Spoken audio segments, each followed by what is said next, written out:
Saturday Social is powered by FIFA 22 with PlayStation. Over 26,000 votes we had on this. It is Unreal. a big story, isn't it? Oh, my word. The question we're asking is, will Newcastle become a Premier League superpower? Loads of you getting involved in this. 55% of you going yes, but it's quite split. Bear in mind how many people voted. Not a lot in that, just 10% the difference there. But the majority of our viewers think Newcastle will become a superpower, Joe. And it does bring us nicely onto our next part because we're talking Newcastle. I would say Newcastle fans heavily involved in that Twitter poll. They were absolutely buzzing outside St James's Park, weren't they? Mike Ashley's 14-year tenure finally coming to an end. The Saudi Arabian Public Investment Fund buying a club for £300 million. Newcastle taking to Twitter, the admin, absolutely delighted with this one. Newcastle United, very to the point. It's to the point, that, isn't it, Joe? Very simple but effective, I'd say. 157.2 thousand likes on that one. Now, it has been a long time coming, this takeover, hasn't it? But the Premier League has finally approved it after receiving legally binding assurances that the Saudi state would not control the club. It is worth pointing out that PIF's chairman is Mohammed bin Salman, who is Saudi Arabia's de facto leader. And Amnesty International, obviously, not too happy about the takeover at all. So let's discuss it a little bit. Thogden, good or bad for English football? It's tough, right? From a Bolton fan's perspective, we've been through it all. You know, we've been minutes away from losing our club. You know, we've seen the lowest of the lows. I think when Newcastle fans say they've seen the lowest, they've seen bad times, you know, not having that much money to spend and invest. They've had championship days, I get it. But as a Bolton fan, we've had worse, I think it's fair to say. But, I mean, take nothing away from, you know, you have a new ownership like this. You bring in someone who's worth, you know, so much more than the Man City ownership. I think it's good for football. Yes, there becomes a new, you know, superpower of the Premier League. But it's good for the league. We're going to have, you know, better players. It's going to be more exciting football. And by the way, whatever club, it could happen to any of us. It could have happened to Bolton. I'm not going to be one pointing the finger and saying, oh, I don't want this because, you know, you become the superpower of the Premier League. I think whatever club you support, you just got to back them. Sometimes you're going to get the super rich owners, sometimes you're not. It's life.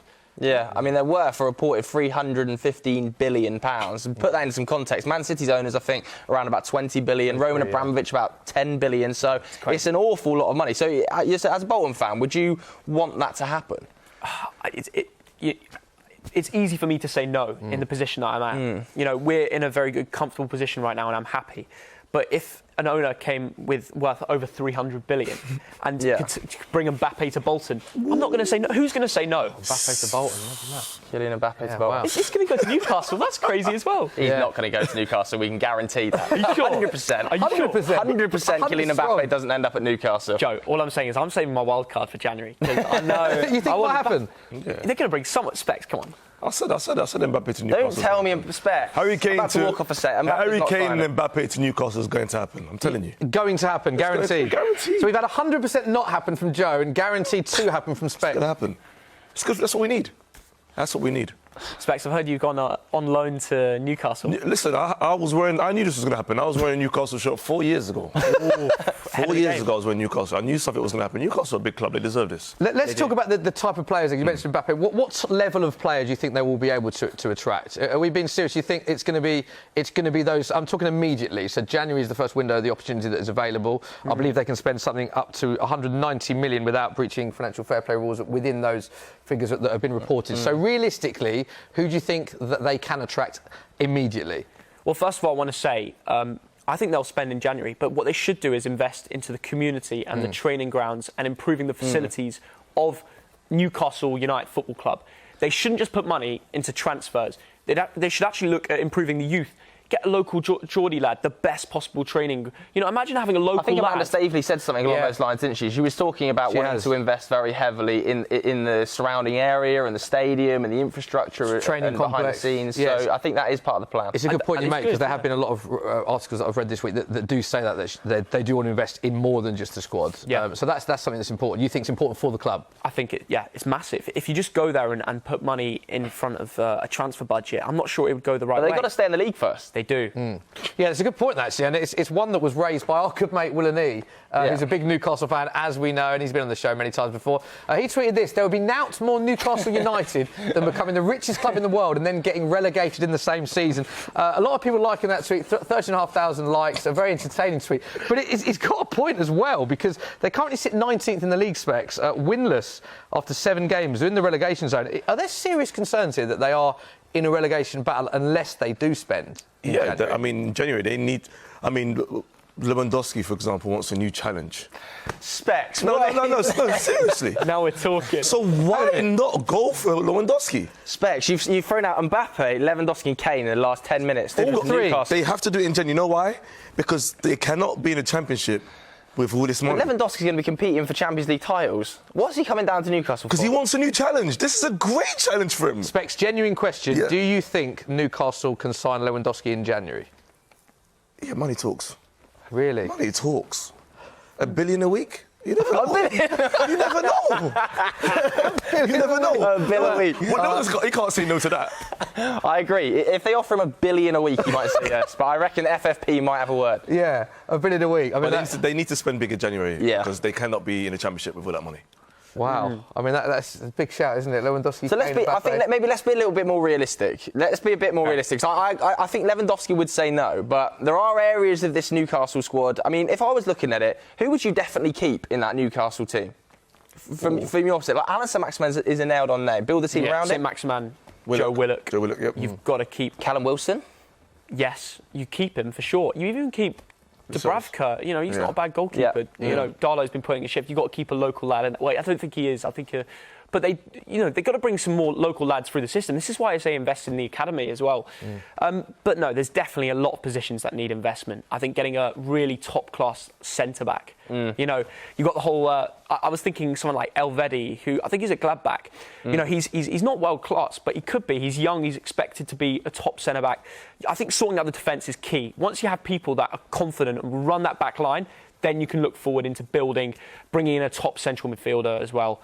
And that, like you said, Specs, has to happen in January because they can't wait around. They can't get relegated. Yeah, but I do think there's quite a lot of options across Europe from the sort of Super League clubs that didn't quite make it. Barcelona have got a lot of financial problems, and there are players. Samuel Umtiti's probably going to be available in January, and there's going to be a host of Philippe Coutinho's being heavily linked, and it might be a sort of Robinho kind of signing. I don't think quite Lewandowski level, but like a Philippe Coutinho, you might be able to. Aaron Ramsey at Juve, not getting an awful lot of game time.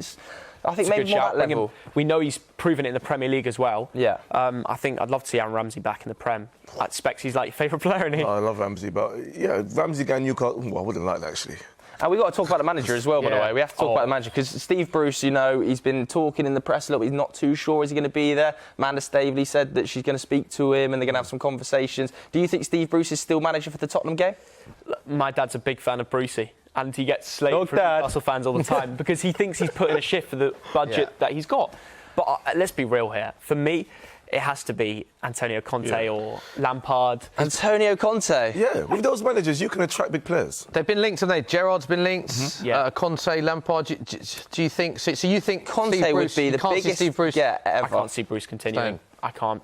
When you bring in new owners that are worth over 300 billion, he's not going to... They're looking to the future. They want to make decisions early. They're going to bring in a big manager. And they didn't come out and say Steve Bruce is definitely going to be in charge, which I think is quite telling. Who would you have if Steve Bruce no longer pod? Obviously, we don't want anyone to lose their jobs or anything like that. But if Steve Bruce, you think, won't remain as Newcastle manager, if that is the case, who would you bring in? I'm going with Antonio Conte. It's so high in the sky, though, isn't it? Antonio Conte. The money's high in the sky. The money's high in the sky. Got me animated, but Antonio Conte was rejecting moves to Tottenham Hotspur. Like, I think there's more than just money on the table for how much would you pay Conte then if it's $1 billion a week for Lewandowski? Oh, well, listen, if these guys have got money, just give him 900k a week. 900k is a big drop from $1 billion, by the way. They've got serious money. They don't play with it. Yeah. I think what I want to do to sort of end this section is just get predictions of where Newcastle's last major trophy, 1955, the FA Cup. So I suppose what I'm trying to get at here, do you think they will have immediate success? We saw with Man City and Chelsea, silverware was fairly quick, wasn't it, from the takeover? Within 3 years. But there have been other takeovers that haven't quite gone to plan. So to sort of wrap it up, where do you see Newcastle in 5 years? 5 years. I can see them in contention for the Premier League. In contention, I don't see why not. 5 years is enough time to build a team that will gel. Yeah. But it all depends, I think, on the manager. They bring in a manager early and he wants to be there for the next 5 years, then they can be right up there. But if they decide to, because Conte is quite a short-term manager, they might win something in 2 years and then start to fall away. Nobody knows. So they've got to get that right. Specs, just quickly, 5 years, where do you see Newcastle United? 5 years, I think it'll be a massive flop. Oh, big statement. I think now everyone's, obviously, even myself, we're going to expect all these big name signings, the fans are going to expect all this success, and it's going to go the opposite direction. I'm with Will and E. Wow, OK. Wow.